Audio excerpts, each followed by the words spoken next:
Polşadakı otağımı yeniləyirik part 2. Birinci partda izlədinizsə əgər masanın səthini qaplamışdıq. İndi isə yeni aldığım pastelləri və yastıq üzlərini dəyişdirdikdən sonra keçən videoda kamera arxasında bütün əlimə keçənləri şkafa yığmışdım. Ona görə bu partda bu şkafı biraz təmizləyəcəyik.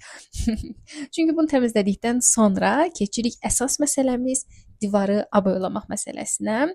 Bunu özüm istədim aboyalıyım. Çünki həm Temuda əslində çox fərqli dizaynda aboyalar var idi. Amma mən sadə olanı seçdim ki, üzərinə çərçivələr və digər aksesuarlar vurum. Nəysə, bu aboyalamaq işi əslində çox asan idi. Amma mənim burada 3 saniyə, 5-10 saniyə kimi görünsə də mənim 1 saat vaxtımı aldı. Kiçik xırda yerləri də bağladıqdan sonra indi isə keçirik yeni masanın qurulumuna. Bunu da Temudan sifariş eləmişdim.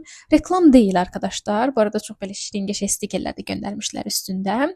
Bu masanın özəlliyi ondan ibarət idi ki, burada təsəvvürün həm salfetka qoymaq üçün bölməsi var. Əvvəlcə vərəqi oxudum. Vərəqdə sadəcə 3 cümlə yazmışdı ki, bunu özünüz qurmalısınız və kiçik olan parçaları aşağı, böyükləri yuxarı qoyun deyə bir cümlə var idi ancaq.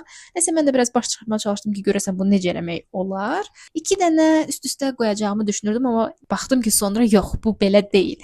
Daha sonra çözdüm olayı və bunları quraşdırdıqda özümü çox güclənmiş kimi hiss elədim. Çünki bilmirəm, nəsə güc tələb edən şeylər idi bəziləri. Amma belə şeyləri bəzəməyi, yeni şeylər almağı falan çox xoşduram. Sonra salfetkanın içinə qoymağa çalışdım, amma salfetka qabı çox böyük olduğu üçün girmədi və mən onu çıxardıb içindən qoydum. Salfetkanın ardı gəlmirdi, amma nəysə. Bunu da qəşə belə təmizlədikdən sonra üstünə qoymaq istədiklərimi qoydum. Bu bitkində sünidir bu arada. Bu kalendarı hər yerdə görə bilərsiniz. Çünki bu kalendara hələ də bilmirəm ki, hara qoyum bitirim bunu. Nəysə, bu part bu qədər. 3-cü partda görüşərik.